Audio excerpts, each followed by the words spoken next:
मुख्यमंत्री किसे बनना चाहिए अब? हाँ, ये अभी आपने सही पूछा।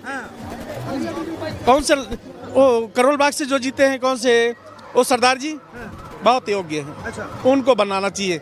सब यहाँ का छोड़ देना। मुख्यमंत्री का नाम तो बताइए। अरे नाम जुबान पे है, भूल गया हूँ, अभी चल रहा था। जी बताइए। भाई साहब देखिए, मुख्यमंत्री तो भाजपा का ही बनेगा, इसमें कोई संदेह नहीं है। 2-3 नाम भी चल रहे हैं यहाँ पे, बांसुरी स्वराज, मीनाक्षी लेखी, स्मृति ईरानी जी और वीरेंद्र सचदेवा जी। अगर इन लोगों को भारतीय जनता पार्टी मुख्यमंत्री बनाती है तो उपचुनाव होगा।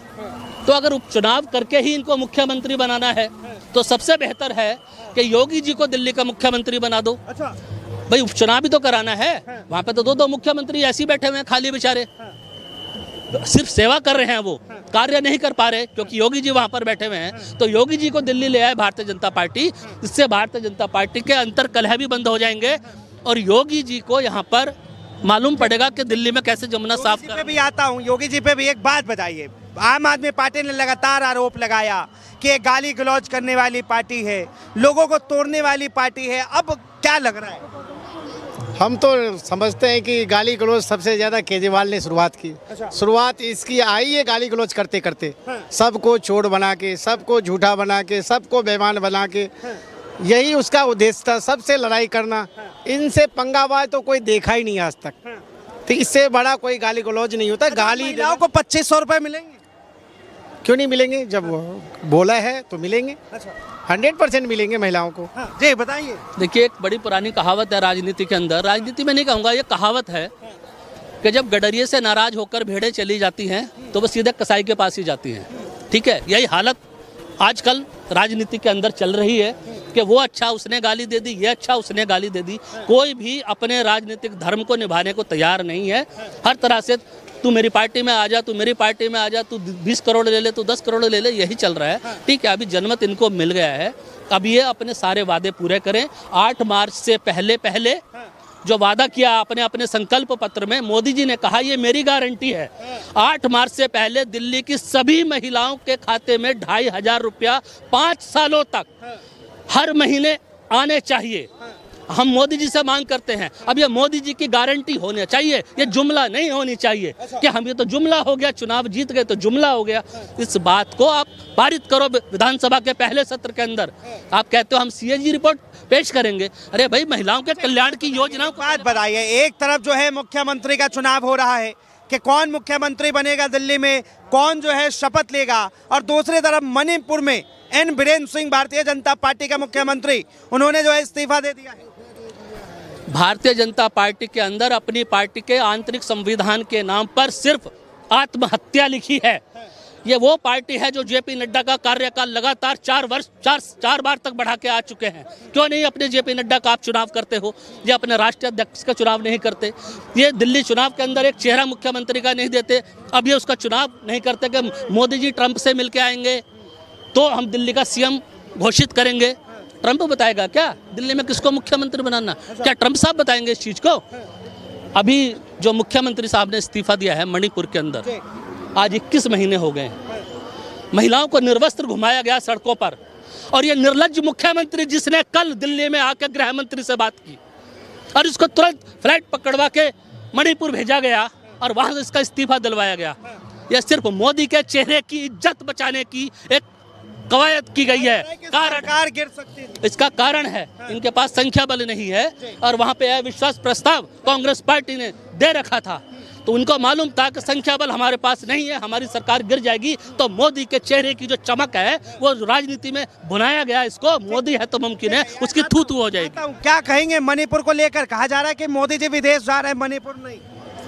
मणिपुर की चर्चा तो पार्लियामेंट में भी हो चुका, हम लोग तो बेफजूले बाहर बात कर रहे हैं। पार्लियामेंट में पूरा बाकायदा सब कुछ बात हो गई, सब कुछ। मणिपुर की चर्चा आपको बेफजूल लगती? नहीं तो राजनीतिक क्या, वहाँ तो चुनाव है ही नहीं।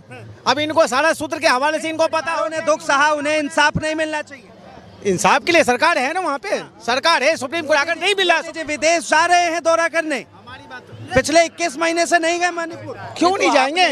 आपने भारतीय क्या अपने लिए जा रहे हैं क्या? अपने टूरिस्ट के लिए जा रहे हैं? आग लगी है और बाहर पानी आग लग रही है, ये फिर वही बात है, आग कहीं नहीं आग लगी है। अच्छा। ये विरोधियों के जिसमें आग लगी है। कहीं देश में आग नहीं लगी है, आग लगी थी जो दिल्ली दंगा हुआ था। मणिपुर के मुख्यमंत्री ने इस्तीफा क्यों दिया ये बताइए। मैंने पहले ही बता दिया, इस्तीफा अगर उनसे नहीं संभला तो इस्तीफा दे देगा, बात खत्म है। दूसरा मुख्यमंत्री तैयार बैठे, ये थोड़ी कि एक ही पे चलेगा केजरीवाल केजरीवाल केजरीवाल, इसके अलावा कोई बाल नहीं है, कोई नहीं, मुख्यमंत्री बहुत है, दूसरा बनेंगे। क्या कह रहे हैं कि भाई मणिपुर में कुछ नहीं हुआ है, तो इस्तीफा देते हुए उस इस्तीफे के पत्र में, रेजिग्नेशन लेटर में 3 महीने के लिए राष्ट्रपति शासन लगाने की अनुशंसा क्यों की गई? आप बताइए, मुझे जवाब दीजिए। अगर आपके अंदर, भारतीय जनता पार्टी के अंदर इतनी नैतिकता है तो सीधा देते कि मैं अपने इस जो मणिपुर के अंदर जो महिलाओं से कृत्य किया गया, मैं निर्लज्जता के साथ 21 महीने तक कुर्सी से मुख्यमंत्री की चिपके बैठा रहा, मैंने इस्तीफा नहीं दिया और मैंने जनता के बीच में ये संदेश दिया कि इस्तीफा तो मैंने छाप रखा था, मेरे जो प्रशंसक थे उन्होंने फाड़ दिया।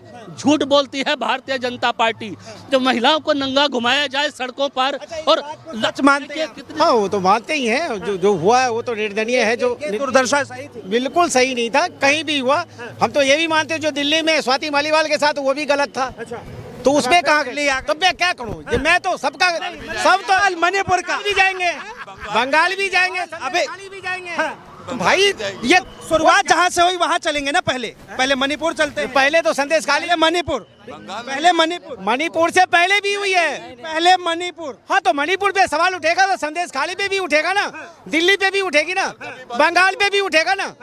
देखो कोई बंगाल तो मोदी जी गए लेकिन मणिपुर नहीं गए। बंगाल गए, विपक्ष वाले कौन कह रहा बंगाल गए? विपक्ष वाले राजनीति करने के लिए नहीं जाते।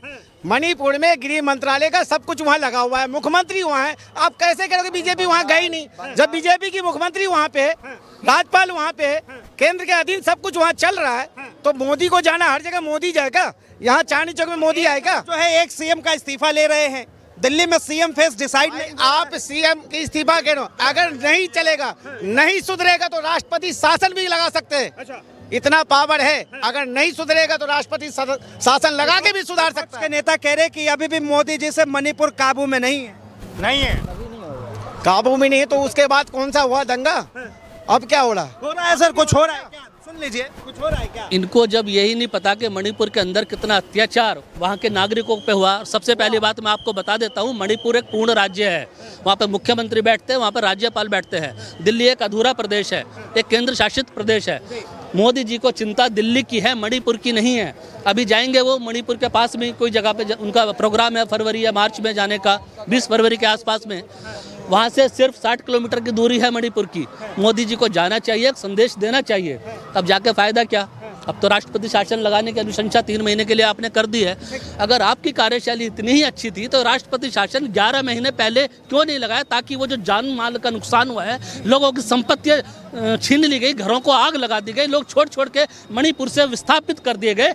अपने ही राज्य के नागरिक जब विस्थापित होकर शरणार्थी बन जाए तो दुख होता है। इस संविधान में जो लिखी गई चीज़ें हैं कि हमारे मौलिक अधिकार और मौलिक कर्तव्य संभालने की जिम्मेदारी शासन की है।